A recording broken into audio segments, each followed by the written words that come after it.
Shell Station, McDowell Road, Phoenix. Tuesday morning, 9:47 a.m. Desert heat, making asphalt soft. Steering wheels into branding irons. Papers. Now, immigration check. I'm a police lieutenant, Phoenix PD. My badge is in my truck. Sure you are. Everyone's got a story. Show me documentation. Proof citizenship. My name is Lieutenant Marcus Hayes, badge 2847. Call my precinct. You're coming with us, whether you like it or not. Badge. Lieutenant Marcus Hayes stopped for gas on way home from overnight shift. Still civilian clothes, basketball shorts, Phoenix Suns t-shirt, sunglasses against glare. Finished pumping when 3 ICE agents approached from white government SUV he hadn't noticed. Body cameras rolling, recording what would become most expensive gas stop in Arizona history. Before we continue, where are you watching from? If this is your first time here, hit that subscribe button. Stories like this don't get told unless we tell them. Agent Todd Brennan led approach. Partners Valdez and Kim flanking wide like corralling livestock. Hayes saw them coming. Red tactical spacing, hands hovering near weapons, body language of men who'd already decided he was problem. His cop brain cataloged it all in second it took them to close distance. Federal agents, immigration and customs enforcement patches visible, looking at him like prey. He knew where this was going before Brennan opened his mouth. Afternoon, immigration and customs enforcement, conducting sweep of this area, need to see identification and proof of legal status. Brennan's voice carried particular bureaucratic flatness, tone of someone going through motions repeated 1,000 times. Hayes took off sunglasses, made sure hands visible. 23 years on force taught sudden movements around armed cops, got people shot. I'm police officer, Phoenix PD Lieutenant Marcus Hayes, badge and ID in my truck, gesturing toward F-150 at pump behind him. Everyone's got story, Brennan replied, not moving, not letting Hayes move. Got documentation on you right now? Anger sparked in chest. Familiar burn from being treated like this in own city, wearing own team's jersey at gas stations stopped at 100 times. Wallets in back pocket. Badge in vehicle. 23 years Phoenix police officer. Call my precinct, they'll verify. We'll verify everything once we've established your identity and status. Brennan said, voice icy. Coming with us whether you like it or not. Provide documentation now, or we'll detain you for processing. Valdez moved to Hayes' right, Kim to left. Triangle formation tightening. Hayes recognized immediately, containment tactics. Kind you use when think someone might run or fight. Except he wasn't running. Standing at gas pump in broad daylight, hands visible, trying to explain who he was to federal agents who'd already written own narrative. My ID is in my wallet. Want me to reach for it? Hayes asked. Voice steady despite situation spiraling. Been on other side of stops like this. Knew how they went wrong. Knew reaching for anything could be interpreted as reaching for weapon. Slowly, 2 fingers. No sudden movements. Brennan ordered. Hand now definitely on weapon. 3 body cameras captured Hayes moving in slow motion, pulling wallet from back pocket like defusing bomb, opening to show driver's license. Arizona license, his photo, his address in Glendale, issued and renewed, completely legal and current. Brennan took wallet, examined license without much interest.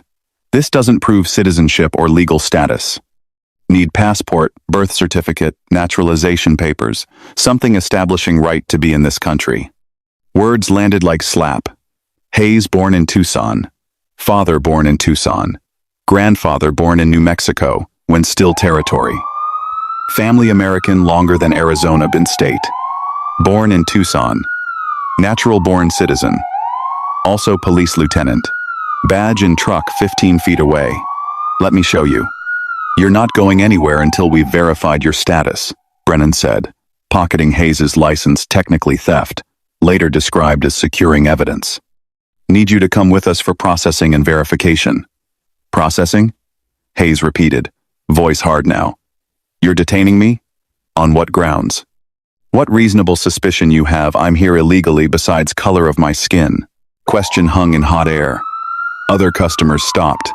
Phones coming out. Witnesses materializing like always when something felt wrong. Woman pumping gas 3 spots over. Had phone up recording. Man coming out of convenience store paused, watching. Should federal agents demand citizenship papers from anyone without reasonable suspicion?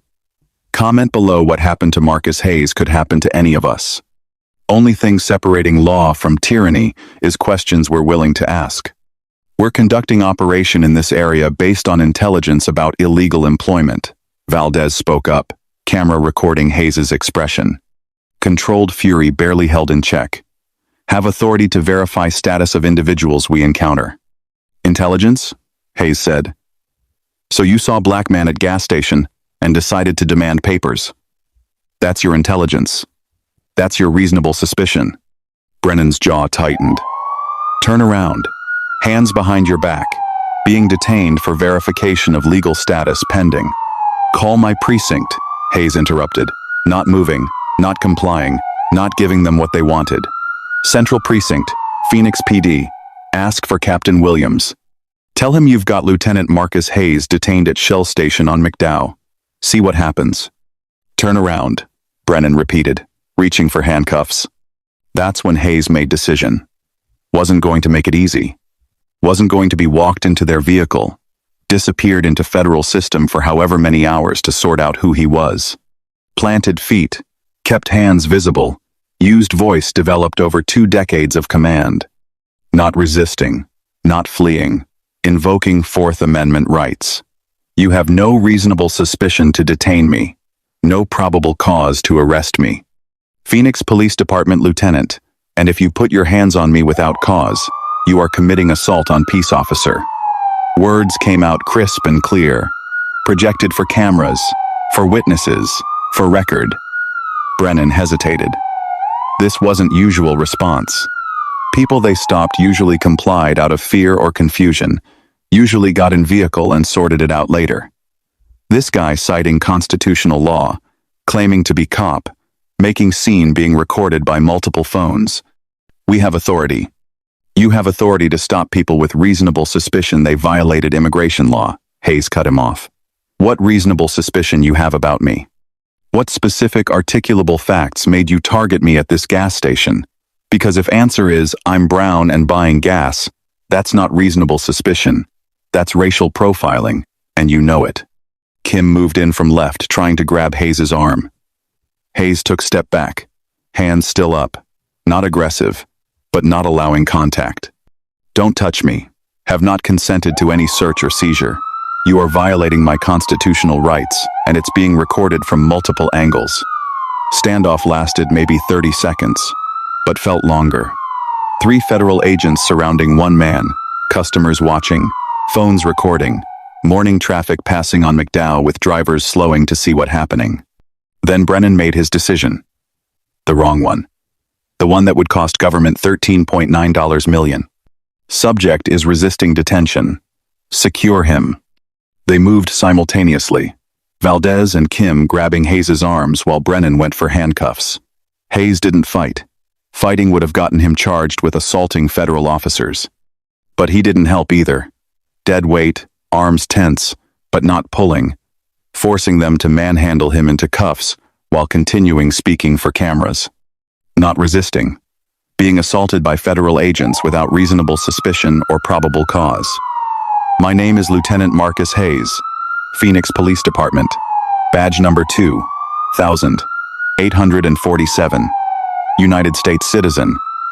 This detention is unlawful. Cuffs clicked around wrists tight enough he felt circulation cut off. Brennan's body camera recorded process, recorded Hayes' face, recorded moment. 23-year police veteran treated like criminal at gas station for pumping gas, while black. They walked him toward their SUV, past staring customers, past woman still recording, past man on phone who Hayes heard saying, "Yeah, they're arresting some guy. Don't know why, he says he's cop." "My truck," Hayes said, craning neck to look back at F-150 still at pump. Keys in ignition, badge and service weapon locked in console. "My vehicle is unsecured. I've got weapon in there." "We'll handle it," Brennan said, meaning exactly nothing. They put Hayes in back of their SUV, cage separating front from back, space that smelled like fear and sweat, and dozens of people who'd sat there before. Body cameras recorded him sitting there, handcuffed behind back, face set in controlled fury. Then Brennan made phone call, camera recording his side. "Yeah, we've got subject detained for verification. Says he's Phoenix PD, but no badge or ID visible. McDowell location. Yeah, we'll bring him in." Ended call, climbed into driver's seat. Valdez riding passenger, Kim in back, keeping eye on Hayes. Pulled out of gas station, leaving Hayes's truck at pump, headed toward ice field office. In back seat, Hayes spoke directly to cameras he knew were recording. Approximately 10 a.m. Tuesday morning. Have been detained by ICE agents Brennan, Valdez, and Kim, without reasonable suspicion or probable cause. Am Lieutenant Marcus Hayes, Phoenix Police Department. Born in Tucson, Arizona. United States citizen. This detention violates my Fourth Amendment rights.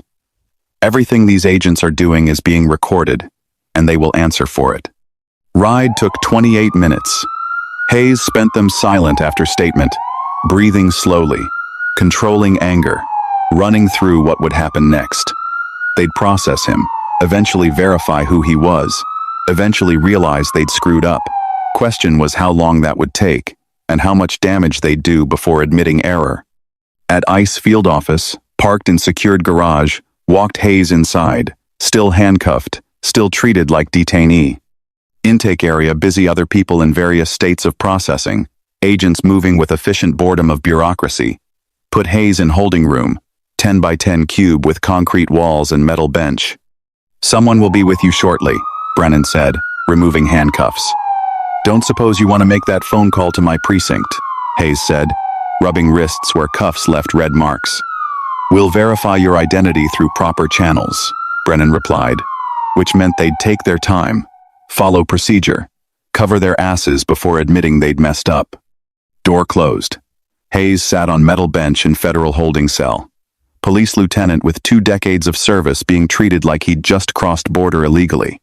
Been in rooms like this before, on other side, interviewing suspects, working cases. Never thought he'd be sitting on this bench. Hour passed, then 2. Hayes could hear activity outside, agents talking, phones ringing, machinery of enforcement grinding through daily routine. Nobody came to talk to him. Nobody explained what was happening. Just silence and waiting and growing knowledge that somewhere someone was about to realize they'd made catastrophic mistake. At 12:43 p.m., 3 hours and change after gas station stop, door finally opened. Supervisor by rank insignia, followed by Brennan, looking like he wanted to be anywhere else. "Mr. Hayes," supervisor said, voice carefully neutral. "Agent Supervisor Martinez. There's been situation. We verified your identity." "You mean you finally called Phoenix PD and found out I am exactly who I said I was?" Hayes replied, voice flat. "Lieutenant Marcus Hayes, 23 years on force, born in Tucson, natural-born citizen, and you detained me 3 hours because I was pumping gas." Martinez had decency to look uncomfortable. "We followed procedure for verification of status. You're free to go. We'll arrange transport back to your vehicle." "Procedure?" Hayes repeated. "Your procedure is to detain American citizens without reasonable suspicion? To ignore when someone tells you they're cop? To leave their vehicle unsecured at gas station 3 hours?" Silence. What could they say that wouldn't make it worse? "Want copies of all body camera footage. Want names and badge numbers of all 3 agents involved. Want formal incident report and want to know what reasonable suspicion you had to stop me in first place beyond being brown at gas station. You'll receive all appropriate documentation," Martinez said. "Bureaucrat speak, for we'll give you minimum law requires." "Inconvenience?" Hayes said softly. "You handcuffed police lieutenant and detained him 3 hours without cause, and you're calling it inconvenience. We're way past inconvenience. We're into federal civil rights violation territory, and you know it." They drove him back to Shell Station in uncomfortable silence. His truck was still there, somehow not towed, still parked at pump where he left it. Hayes checked console. Badge still there, weapon still secured, nothing obviously disturbed. Stood in parking lot moment, breathing, processing, deciding. Then got in truck, drove straight to Phoenix Police Headquarters, walked into Captain Williams's office, still wearing basketball shorts and son's shirt. "Marcus, what the hell?" Williams started, then saw his expression. "What happened?" Hayes told him every detail.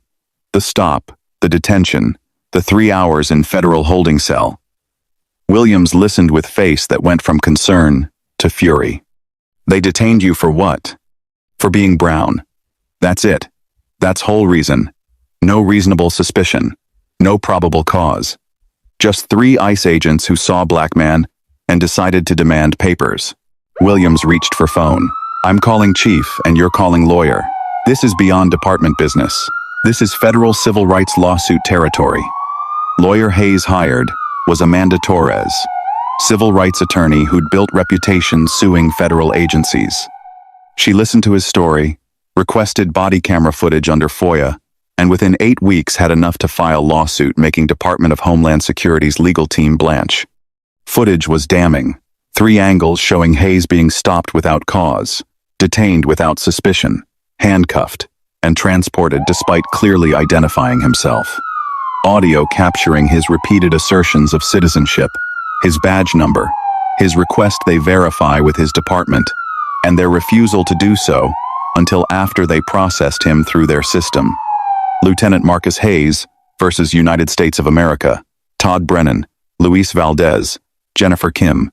Complaint alleged unlawful detention, false imprisonment, violation of Fourth Amendment rights against unreasonable seizure, racial profiling, deprivation of civil rights under color of law, and intentional infliction of emotional distress. Evidence attached in hundreds of pages of exhibits, body camera recordings, witness statements from gas station, phone records showing Hayes' location, his service record with Phoenix PD, his birth certificate proving citizenship, airtight case of wrongful detention. Government offered to settle within 4 months, $75,000. Torres sent back one-word response, no. They came back with $300,000, still insulting. Your agents detained Police Lieutenant 3 hours because he was brown, Torres told government attorney. You ignored his identification, his badge number, his constitutional rights. We're going to trial, and jury is going to make you pay for every second of that detention. Trial started 19 months after gas station stop. Courtroom in downtown Phoenix packed every day, off-duty cops wearing uniforms in solidarity, civil rights organizations, community members, media from across country, covering what had become symbol of overreach and racial profiling. Body camera footage played on day 2, all 3 angles synchronized. Jury watched Hayes being approached, questioned, detained. Listened to him, identify himself clearly and repeatedly. Watched 3 federal agents ignore everything he said and handcuff him. When footage ended, several jurors looked angry. One was shaking her head slowly, expression disgusted. Hayes testified for 9 hours across 4 days. Walked jury through his career, his service record, his commendations. Described humiliation of being detained at gas station he'd stopped at hundreds of times, in own city wearing own team's jersey. Explained fear that ran through his mind. Would they believe him? Would this escalate? Would he become another name, another hashtag? Been cop for 23 years, he told jury. Made thousands of stops, hundreds of arrests. Know what reasonable suspicion looks like. Know what probable cause requires. Those agents had neither. They had brown man at gas station, and that was enough for them. Everything else, my explanation, my badge number, my rights, none of it mattered, because they'd already decided I didn't belong. Defense tried to argue agents had acted reasonably based on intelligence about illegal employment in area. Torres destroyed that argument in cross-examination of Brennan. Agent Brennan, what specific intelligence did you have about illegal employment at that Shell station? We had general intelligence about the area. So, not that specific station. Correct. And what about Lieutenant Hayes' behavior or appearance made you suspect illegal employment? He matched general demographic profile. Demographic profile? You mean he was brown? That's not what you said, but it's what you meant. because nothing else about him, his clothing, his vehicle, his behavior, suggested illegal employment. He was pumping gas. So, what exactly made you target him? Silence. Jury watched Brennan struggle for answer that wouldn't sound like racial profiling. Jury deliberated for 8 days. When they returned, Foreman read verdict that electrified courtroom. Guilty on all counts. Damages phase took another 12 days. Jury heard about Hayes's nightmares, his hypervigilance, his inability to trust federal law enforcement. From his captain about how incident had affected his work, his relationships with other officers. From psychologist about PTSD and specific trauma of law enforcement officers who become victims of system they serve. When jury announced damages, courtroom went silent. $9.4 million in compensatory damages, $4.5 million in punitive damages. Total, $13.9 million. Brennan, Valdez, and Kim were reassigned to desk positions. Field office supervisor, who delayed verification, was demoted.